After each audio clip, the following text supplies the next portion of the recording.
This video was actually meant to be released last week, and what I'm going to do now was supposed to be part of the next video. And in that next video, I'm traveling around Germany with Jan Scheffer, and we're visiting Salevatech for and doing some casting of my new cylinder design and stuff. And in the car, I was talking with Jan about how I was going to do a Nordvpn commercial. So this video is sponsored by Nordvpn. He was like, what's Nordvpn? And I could explain, and he thought Nordvpn was a really great product. And the problem was I was so overwhelmed by everything going on, so I had to just focus on now, and I couldn't, well, and then I had laptop troubles, and that's why there's no laptop here, and I'm gonna show you what Nordvpn is about without the laptop. I told him Nordvpn creates an encrypted tunnel for your data to travel in. So this is your data going through here. Important stuff. Oh god.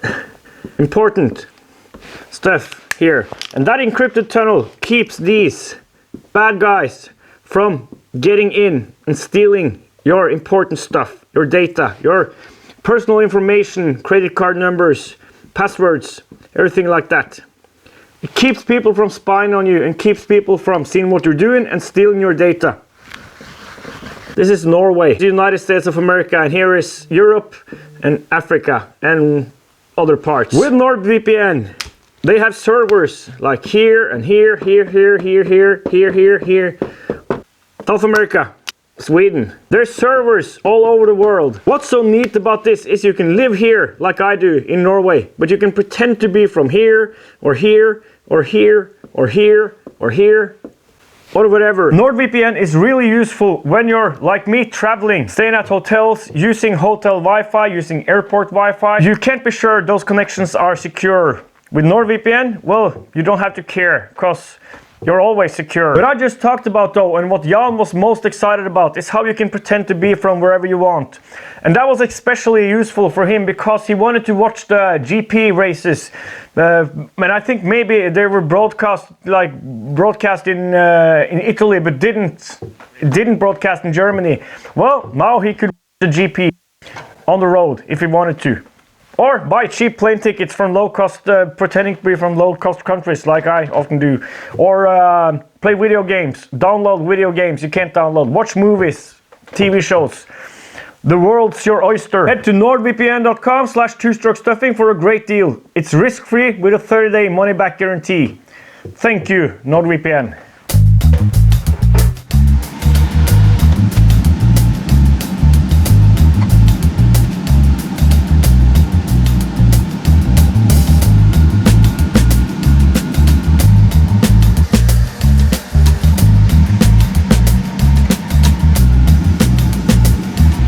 Welcome back to my garage. Hopefully you saw the previous video where we did the first tests of the electromechanical continuous fuel injection system meant for my land speed bike. Currently tested on a Derby GPR 50cc moped. Kind of a fail because lots of coding issues, I think, and some initialization of the ESC, the speed controller for the motor and stuff like that. I think I have it fixed now. I didn't really show you the coding and stuff, so I'm gonna show you and walk through my Arduino sketch. So we're getting a PWM signal from the Ignitec ignition unit, and we're sending it into the Arduino to be able to convert it to a PWM signal the servos want, because an ESC is controlled by servo signals, because you can also hook up servos to RC receiver, of course. A bonus nice thing about running it through the Arduino is we can condition the signal by taking inputs from temperature and pressure sensors and actually compensate for elevation like EFI does. Here's my short little Arduino sketch. I'll go through the whole thing line by line and to the best of my understanding. First line, defining pin 2 as input for the PWM signal from the Ignitec. Then defining pin 3 as an on-off switch. So if that's not grounded, then nothing happens. Including the servo library, and that's all the extra code for controlling RC servos. Then I'm creating a variable, or whatever that's called fuel for the servo, and then pot pin A0 is a pot pin. That's for a little manual adjustment with a pot meter. And then I create an integer called speed. That's what I'm going to use to modify the PWM signal from the Ignitec to the signal I want. And then another variable called mod. Mod is a variable I can modify with the pot meter. It's not in use, as you'll see. Then variables for a pulse begin, that's the PWM pulse begin, and pulse end, and duration. And then I'm attaching an interrupt on the PWM pin, and that's to start measuring and then stop measuring and count how many microseconds a pulse takes. And that's to get the duty cycle from the PWM signal. Starting serial to be able to read some serial data from the Arduino for troubleshooting. Then I'm attaching that servo variable I called fuel to pin 9, and I'm saying it has to send pulses between 1000 microseconds and 2000 microseconds. That's to communicate properly with the ESC. Then I'm saying the PWM pin should be an input pull-up, which means it's pulled up to 5 volts unless there's some other signal on it. And then the on-off, same thing, input pull-up, pulled to 5 volts unless it's grounded. Attaching the interrupt to the PWM pin, and here's what I didn't do last time and what I'm doing now. I'm writing a 0, which means 0 throttle to the ESC. That's the first thing I write to the ESC when it's powered on. And then I wait for 5 seconds. And that's to have it like, notice there's a receiver here and calm down. And I didn't do that earlier, and that's caused lots of issues where it just freaks out. And then there's the loop, which is the part of the program that loops around forever. It says if the on-off switch is low, then continue doing the other stuff. Then it checks the pulse duration and then prints the pulse duration. And then it takes that pulse duration and divides it by 10 and calls that speed. And then I've grayed out some stuff here which caused trouble, and this line was to remove trash. So if the signal was, if I saw readings higher or lower than what expected, that would be thrown out. The problem is I'm not sure if that's a good way of doing it, and I had that line under the next line, and the next line maps the 247 to 4671 to 0 and 180, and with having this line under that, it actually didn't make sense at all, because the values are from 0 to 180 now, because they're mapped to that. And then when I try to discard all values below 246, well, you get what happens, like you get nothing, or just weird random numbers. So pulse duration divided by 10, and then mapped to 0 to 180, which is what the ESC wants to see. And then fuel right speed, which sends that new mapped signal to the fuel input, which is the ESC input. And then serial print speed. If the on-off switch is not on, if it's high, then off. And that's the whole program. And now let's see if it works. Now there's a simple sketch in here controlling a servo or an ESC with this pot. So that should be 0, that should be full blast. And for calibration, we should turn on the transmitter and move the throttle stick to the top position, and it should beep 2 short beeps to indicate maximum throttle, and then I should move this to the lowest throttle position within 5 seconds.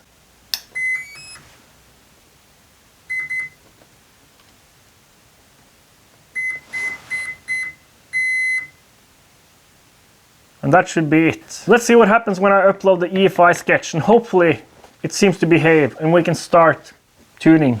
When I plug the ESC in now, it should see a low signal and then a pause for 5 seconds until it starts working. And there should be no PWM signal, and this shouldn't move.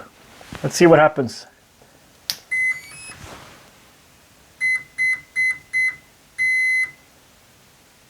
So far, so good. You saw the nut coming undone while I was starting the bike in the previous video. So we'll have to check that the ignition rotor didn't slip. Whilst doing that, we could replace this plug with the surface gap plugs I just got, but I think we're gonna hold on with doing that. So these are the plugs without the ground electrode, and a glowing and melting ground electrode is my experience on nitro fuel, so that's why I got these.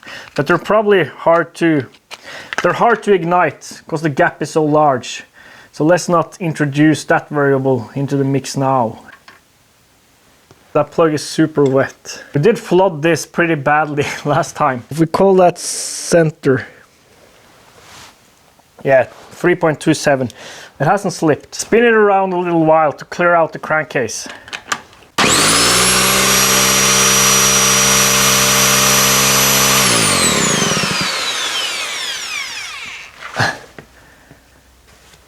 Which was necessary.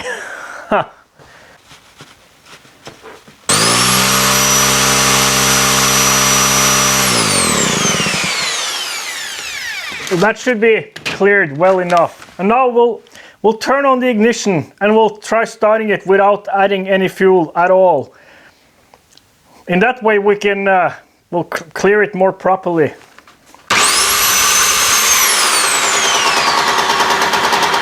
it goes.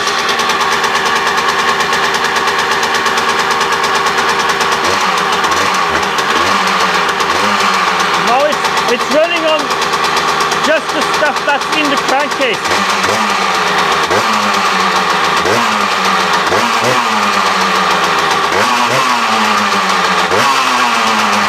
Which is really funny. And it just idles fine, what the hell?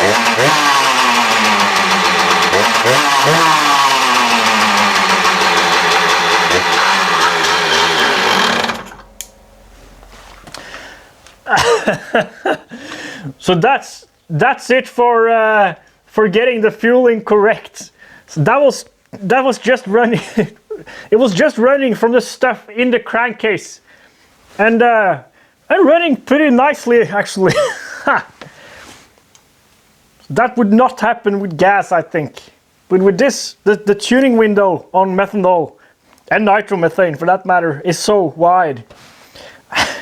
That's funny. I'll hook this up and I'll start adding in a tiny amount of fuel. We've got to create some kind of a fuel map. Here's the map from last episode's testing, 5% across the board. We never got to test that properly. 5% seems to be the lowest we can go and get stability transferring to the Arduino, and 95 is the highest.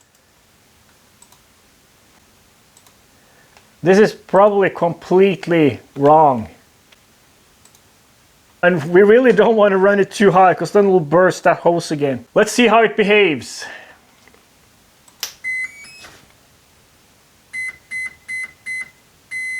Now hopefully it starts spinning when we start spinning the engine.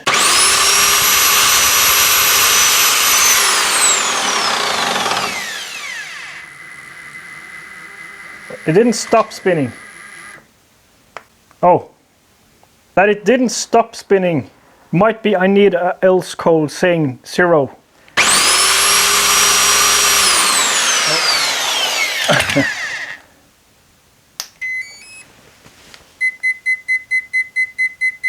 Nope, now it's angry.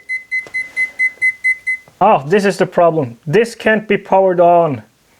And this doesn't have to be plugged in. It can't be already plugged in because then it's doing its thing. It doesn't initiate that thing.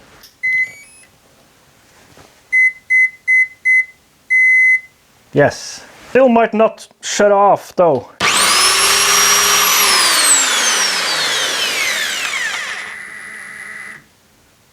Oh, 5% is 17, and I set 17 as the lowest value it'll ever go to.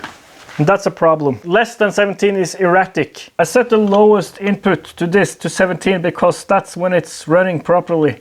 But I can't do that in software because then it's always then at 17. That's the lowest it'll ever go. And of course it won't stop spinning. Should spin normally and should turn off when the engine is not spinning. Let's see if it wants to start.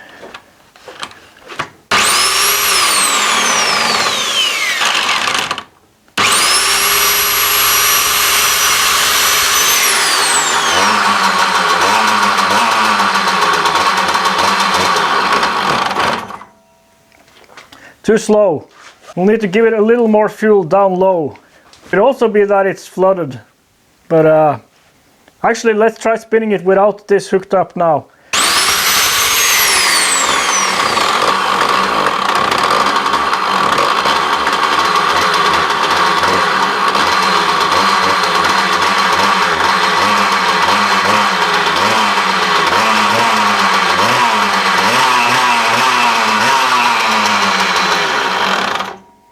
So it's probably, it might give too much fuel at idle. We'll see now. I'll turn it back on.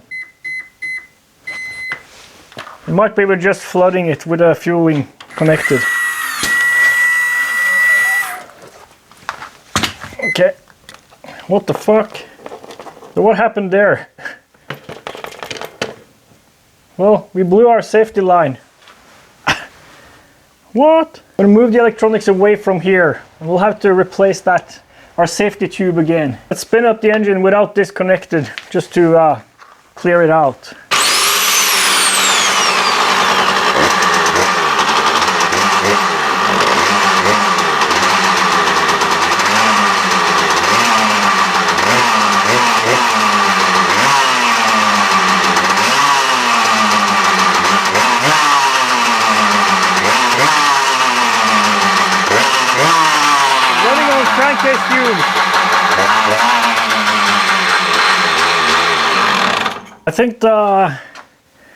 I think the ESC lost the ground connection and then didn't know what to do. I think that was our problem. These connectors are falling apart, so probably from the fuel dissolving the inside of them. Relocated electronics, and hopefully it was that ground pin that came loose. That was our problem.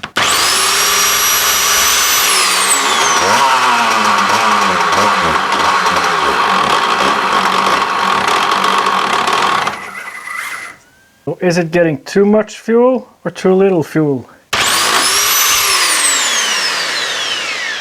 Too much fuel, definitely. I undid the nut again because it's hydro-locking. I've dialed down the amount of fuel delivered. Might be we need a bypass.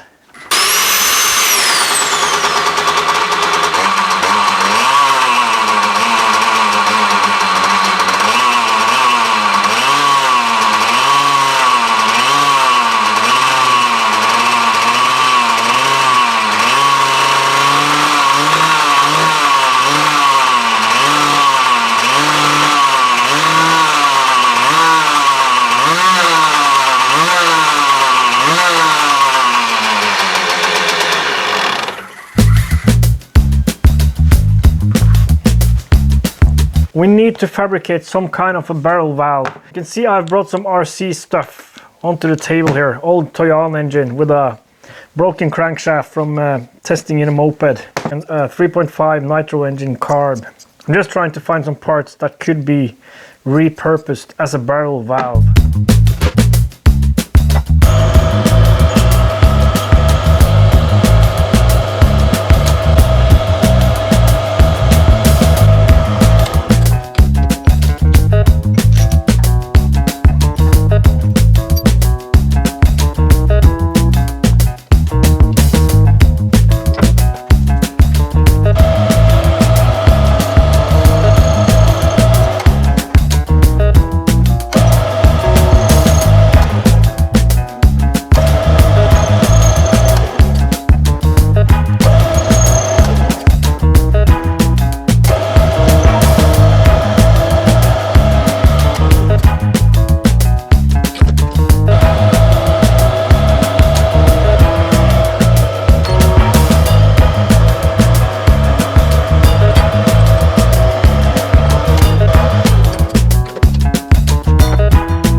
Here's my rendition of a barrel valve. This is not a finished product, this is just a demonstration piece.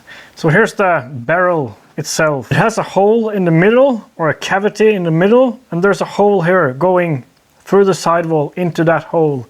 And then there's this slit getting increasingly larger as you rotate the barrel. And here's the housing. So this is the inlet, this is the outlet, and this is return to the tank. The whole point here is at idle, almost none of that slit in there. This slit, which is kind of the main delivery slit. This is what connects the inlet to the outlet. whilst that hole is what connects the inlet to the return to tank. So at idle, this is sitting kind of like that, with that hole exposed and just a tiny little bit of the slit exposed, which means almost all the fuel is returning back to the tank through the return line.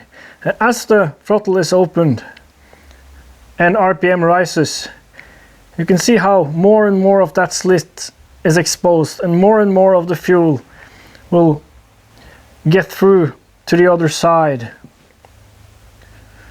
until full throttle, where the whole slit is exposed, supposed to be exposed. Of course, this was just a quick thing. It has to be designed a little bit different to this. It has to be larger all the way here. It can't just small and then become smaller again. But you get the point. So there's a hole open at idle, so most of the fuel is returning to the tank. And as you open the throttle and RPM starts rising, more and more fuel is allowed through, and the idle bypass hole is shut off, and more fuel is allowed through to the injector. And this will allow us to run the pump faster at idle and still not deliver much fuel. We'll have to remove the check valve from the nozzle, otherwise it will just stay shut. I'm leaving for the airport tonight, and tomorrow morning I'm traveling down to Germany to meet up with Jan Scheffer, long tuning. We're going to do some cool stuff, and we're going to visit Salevatech and cast my new cylinders and the crankcase. So I think that's part of this video actually.